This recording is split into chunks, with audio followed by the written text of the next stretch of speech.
எல்லோரும் எப்படி இருக்கீங்க? நீங்கள் திங்கக்கிழமை சமையல் பார்த்தீங்கன்னா பருப்பு குழம்பு வச்சுட்டேன். பருப்பு, மஞ்சள் பொடி, காயப்பொடி, 3 மிளகா, உப்பு போட்டு லேசாக எண்ணெய் ஊற்றி வச்சாச்சு. தாளிச்சு மட்டும் விடணும்.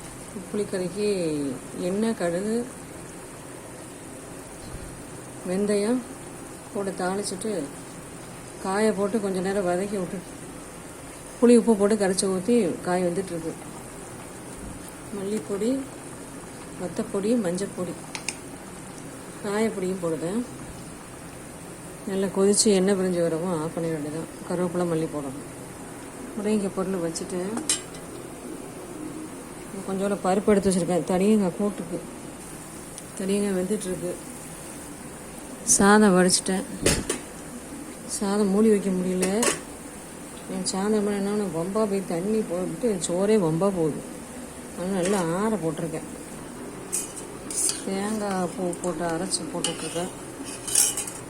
எண்ணெய் கழுவுகள் கூட தாளித்து ஊற்றி ஒரு கொதி விட்டோம்னா நுர கூட்டி வரவும் அப்படியே கொதி விட்டோம்னா நுர கூட்டி வரவும் ஆஃப் பண்ண வேண்டியதான். கூட்டுக்கு வெங்காயமும் தக்காளியும் கட் பண்ணணும். மறந்துட்டு அதை எடுத்து வந்து வச்சுருக்கேன். கட் பண்ணணும். நல்ல வெயில் காட்டுதுங்க. மாடி இருக்குது. அதனால் ரொம்ப சமையல் பண்ண முடியல. ஒன்று 12 மணிக்குள்ளே நம்ம சமையல் முடிக்கணும். இல்லைன்னா 12 மணிக்கு 12:30 மணிக்கு 1 மணிக்கு மேலே தான் 1 மணிக்கு மேலே ஆரம்பிக்க வேண்டியதுதான்.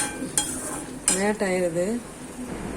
கிச்சனில் ஃபேன் ஓடிக்கிட்டே இருக்கும். ஃபேன் இல்லைன்னா பாத்திரம் கழுவ முடியாது. ஃபேன் கட் பண்ண முடியாது. ஒன்றுமே பண்ண முடியாது. ஃபேன் போட்டுட்டு பாத்திரத்தை ஃபுல்லாக கழுவி போட்டுருது. இப்படியே பாருங்கள். பாய்.